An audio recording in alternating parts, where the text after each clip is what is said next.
अस्सलामुअलैकुम नाज़रीन, आप देख रहे हैं मुबश्शिर लुकमान यूट्यूब चैनल। मैं हूं महविश तबस्सुम। नाज़रीन, इमरान खान साहब की आज जमानत हो गई है। मुबश्शिर साहब, पहले तो आपको बहुत ज़्यादा मुबारक हो। खान साहब की जमानत हो गई है, लेकिन खान साहब ये कहते हैं कि चाहता हूं कि जो भी फैसले कर रहे हैं और करवा रहे हैं, उनको मुल्क का सोचना चाहिए। तो इस बात से उनकी क्या मुराद है? क्या फिर से उनको मतलब लाडला बना लिया जाए? खान साहब तो लाडले बने हुए हैं, वरना कोई और होता दहशतगर्द कोर्ट में तो उसकी इस तरह से जमानत होती और वो भी 7 तारीख तक। यहाँ पे मुझे लगता है वो सही कहते हैं खान साहब, दोहरा कानून है, दोहरा मयार है, अमीर के लिए और, ताकतवर के लिए और, कमज़ोर के लिए और। तो खान साहब तो बेनिफिशरी हैं उस कानून के। 7 तारीख तक उनको जमानत मिल गई। कोई और अगर रियासत के खिलाफ बगावत के मुकदमे में होता या दहशत गर्दी के केस में होता, मैं देखता उसको कितनी लंबी जमानत मिलती है, वो भी जजेस के खिलाफ धमकियां देने के इल्ज़ाम में। अब खान साहब चाहते हैं कि वो हैं तो हुकूमत है, वरना उनके अलावा कुछ नहीं चाहिए, किसी को नहीं चाहिए। यानी मुल्क भी ना हो, कुछ भी ना हो, बस वही हो। खान साहब की छोटी छोटी ख्वाहिशात हैं। खान साहब चाहते हैं कि प्राइम मिनिस्टर भी वो, प्रेसिडेंट भी वो, आर्मी चीफ भी, चीफ जस्टिस भी, चेयरमैन नैब भी और इलेक्शन कमीशन के हेड भी वही हो। चारों सूबों के वज़ीर आला भी वही हो, चारों सूबों के गवर्नर भी वही हो, इंटीरियर मिनिस्टर भी वही हो, फॉरेन मिनिस्टर भी वही हो। उनसे कोई सवाल ना पूछा जाए, सिर्फ उनकी तारीफ की जाए और सिर्फ जो है उनके उनके हुस्न के हम तारीफ़ें करते रहें। छोटी छोटी ख्वाहिशात हैं, हो भी सकती हैं पूरी, ऐसी कोई बात नहीं है। तो लेकिन खान साहब चाहते हैं कि मैं बगैर मरे जन्नत में चला जाऊं। यानी कोई तकलीफ नहीं उठानी मैंने, खुद लोगों को तकलीफ में रखना है और बस मैं जन्नत में ही रहूं हर वक्त। तो वो पॉसिबल नहीं है माविश। सर, आज इंसदाद दहशतगर्दी की अदालत से अब ज़ाहिर खान साहब की जमानत मंजूर हुई। पहले खान साहब कहते थे कि इदारे आजाद नहीं है, तो अब खान साहब के नजदीक अदलिया आजाद है, आपके ख्याल में? देखे ना, अब उनकी मर्जी का केस हो गया, अपनी मर्जी का फैसला हो गया। मैंने कहा तो जाहिर बात है अदलिया की बल्ले बल्ले, और अदलिया बहुत अच्छी।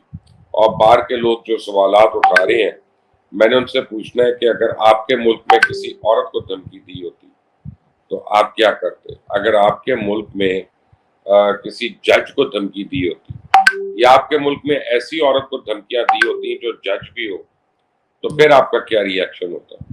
तो ये जरा सोचें, फिर पता चलेगा। लेकिन खान साहब बड़े खुश हैं आज कि उनको 7 तारीख तक की बेल मिल गई है, लेकिन बकरे की माँ कब तक खैर मनाएगी? That is the question. Sir, Shahbaz Gill साहब ने आज सेशन कोर्ट में जमानत की दरख्वास्त दायर की है। आप समझते हैं कि उनका जुर्म इतना छोटा है कि उनको जमानत मिल जाए? क्या उम्मीद पे दुनिया कायम है, लेकिन शहबाज गिल को जमानत क्या, शहबाज गिल को कम से कम 14 साल कैद होनी चाहिए, और वो भी बामुशक्कत और चक्की के ऊपर ही होनी चाहिए। मुझे इसमें कोई शक नहीं है। अब वैसे बाकी दुनिया को भी पता चल गया होगा कि कितना बड़ा झूठा, ड्रामेबाज और एक्टर आदमी है। वो याद करें, वो अब माँ माँ माँ माँ ऑक्सीजन दे दो, ऑक्सीजन दे दो, ये कर दो। और अगले दिन जब मुचलकों के साइन करने आया है, एसपी ने उस तरह से बुला लिया है, तो आके कहता है, वो उसने वकील ने आती कहा आप व्हील चेयर पे क्यों नहीं है? तो उन्होंने कहा यार वो मुझे तो कहा था जमानत के हम चल के साइन करने, ये वो, तो मैं तो शेव करके उस तरह से आया हूँ, ये वो। आप देख लें कि लोगों की आंखों में धूल झोंकी जा रही है और लोगों को परवाह नहीं है उसकी। सर, बारिश बरसाने वाला एक और मजबूत सिस्टम जो है वो शुमाली बलूचिस्तान में दाखिल हो गया है। नदी नालों में तुगयानी है और बलूचिस्तान का जमीनी राब्ता भी मुनक़ता हो गया है।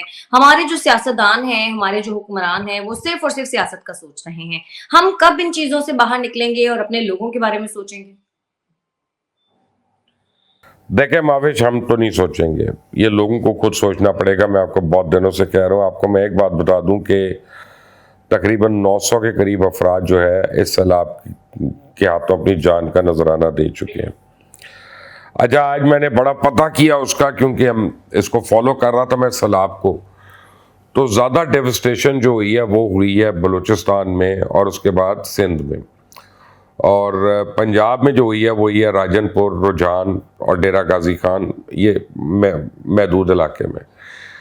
केपीके में जो हुई है उससे सिर्फ घर वर तो गिरे हैं, ये तबाह हुए हैं, लेकिन उस तरह फसलों का नुकसान नहीं हुआ। लेकिन सिंध में ख़ासतौर कॉटन की फसल जो है वो बिल्कुल वाइप आउट हो गई है। तो मैंने पूछा कि कितने को बारिश हुई है, कितनी ज़्यादा बारिश आई है कि यह नुकसान हुआ है। तो माविश मैं आपको बताऊं कि सिंध में 2 कैनाल्स हैं, एक LRBD है और एक दूसरी, यानी एक लेफ्ट बैंक ड्रेनेज कैनाल है और एक राइट बैंक कैनाल है। दोनों ड्रेनेज के लिए बनी हुई थी। उन कैनाल्स के अंदर हर वडेरा जो है सिंध का, हर वडेरा उसने ब्रीच की हुई थी और वहां से कैनाल का पानी जो है ना वो गैर कानूनी तौर पे पिछले कई सालों से वो अपनी ज़मीनों को दे रहा था और फ़ायदे उठा रहा था। अब जब सैलाब का रेला आया और उन कैनाल्स ने उस पानी को होल्ड करना था, उन्होंने होल्ड भी नहीं किया और क्या कहते हैं कि वो सारा ज़मीनों के अंदर आ गया। तो अपने वडेरों का लालच जो है वो पूरे सिंध को डुबो गया। लेकिन इस पे कोई बात करने वाला नहीं है, इस पे कोई बात कर ही नहीं सकता, क्योंकि सिंध में भुट्टो जिंदा है और जब तक भुट्टो जिंदा है तो बाकी किसी की हैसियत नहीं है कि वो जिंदा रहे या मर जाए। तो अब ये बड़ी एक सिंपल सी चीज़ हुई है। बाकी आप कार्रवाइयाँ देख लें। हम ब्लेम करते रहते हैं कि जी वो कुदरती आफत है, कुदरती तो है, सब कुछ है, लेकिन इसको ज़रा कंपेयर करें कि बारिश हुई कितनी है और आपने कितना उसमें ब्रीच की हुई थी LRBD में और दूसरी कैनाल में, और उसका कितना नुकसान हुआ। सर, आपने खैबर पख्तूनख्वा का जिक्र किया, लेकिन खैबर पख्तूनख्वा में भी काफी इलाके ऐसे हैं जिनका जमीनी राब्ता मुनक़ता है, लेकिन हम देख रहे हैं कि खान साहब ने तो सियासी जलसों का ऐलान कर दिया है। तो खान साहब इस तरफ पहले क्यों नहीं देख रहे? क्योंकि जाहिर है लोगों का पहले सोचना चाहिए। खान साहब ने 4.25 साल हुकूमत भी ऐसी की थी, जलसे करके, कंटेनर पे बैठ के, बुरा भला कह के, लोगों को जेल में फेंक के, ना इकॉनमी को देखा था, ना मुल्क को देखा था, ना किसी इदारे को देखा था। तो अब उनको आता नहीं है, उनको आता है बस अटेंशन लेना, उनको आता है, उनको शौक है मीडिया पे रहना, उनको शौक है अपनी तारीफ़ें करवाना, अपने पोस्टर्स बनवाना, अपनी मीम्स बनवाना। और इसमें वरना अभी तक खान साहब, शहबाज शरीफ, आसिफ जरदारी, फजल रहमान, इनको एक टेबल पे बैठ के जो लोग मरे हैं इस मुल्क में उनकी भलाई के लिए कुछ कर लेना चाहिए था। कोई चेक एंड बैलेंस बना लेते सलाब में, लेकिन नहीं, ये अपनी सियासत के लिए कोई भी इनमें से एक साथ नहीं बैठ रहा और सारे कसूरवार हैं। मैं एक को नहीं कहूँगा, सारे कसूरवार हैं ये।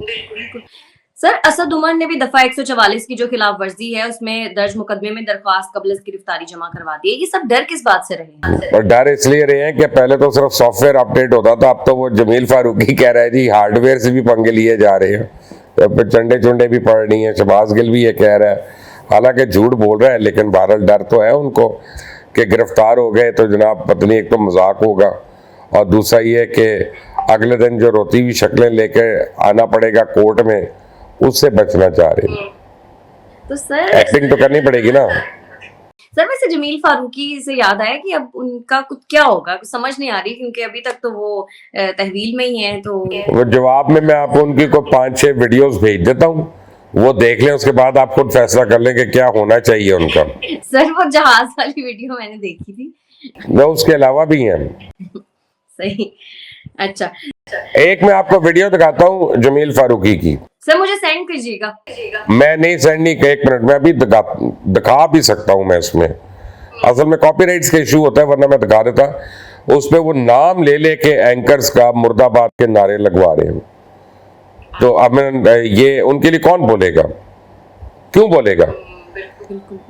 मुर्दाबाद का नारा लगवाते हैं आप किसी इंसान के लिए यार? सही बात है, बिल्कुल सही बात है। अच्छा सर, खान साहब, कहा जा रहा है कि खान साहब ने अब अपनी पॉलिसी तब्दील करने का सोच लिया है और अब शायद वो इदारों के खिलाफ मुहाज़राई से गुरेज करें। आपको क्या लगता है, ऐसा है? कर सकते हैं, लेकिन अदालत में माफी मांगने के बाद, उससे पहले नहीं। तब तक वो जितना करना कर लेंगे। अदालत में गैर मशरूत जब माफी मांगेंगे, हो सकता है अदालत उसको मशरूत कर दे एक ऐसे एफिडेविट से कि जनाब आप अब किसी इदारे के खिलाफ को बात नहीं करेंगे, तो तब वो कर लेंगे कि जी मुझे तो कोर्ट ने कहा तो मैं कोर्ट की बात मान रहा हूँ। अभी नहीं करेंगे वो। आज फिर किसी न किसी बात पे, आप फिक्र ना करें, वो रगेड़ देंगे किसी को।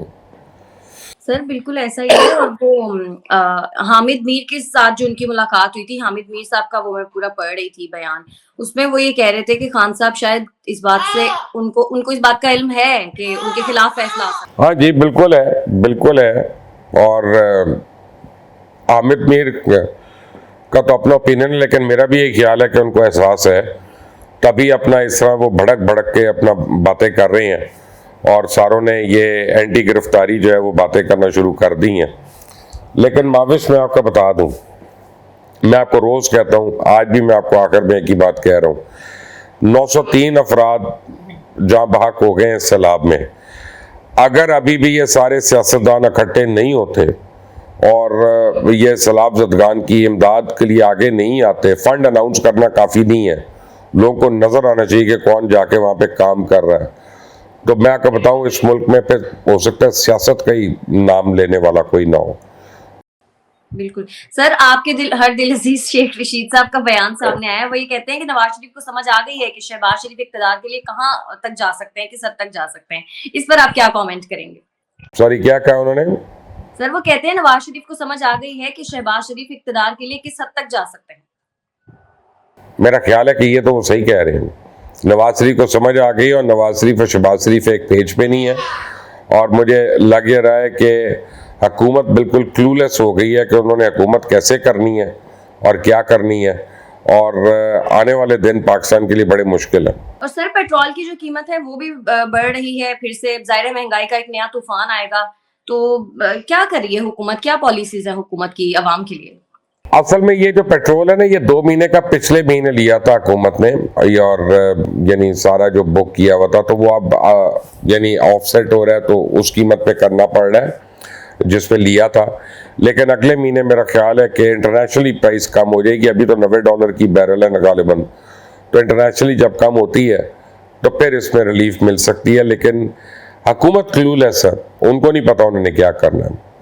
सर शेख साहब की एक और भी बात है, उन्होंने कहा है सितंबर सितमगर होगा, तो ऐसा होगा आपको लग रहा है? और वो कह रहे हैं कि खान साहब की मकबूलियत से सब खौफजदा है। दोनों बातें सही हैं, सितंबर भी सितमगर होगा, और जो है खान साहब की मकबूलियत ज़्यादा बढ़ गई और उनके मुखालफिन के लिए ये वरीसम है, इसमें कोई दो राय नहीं है।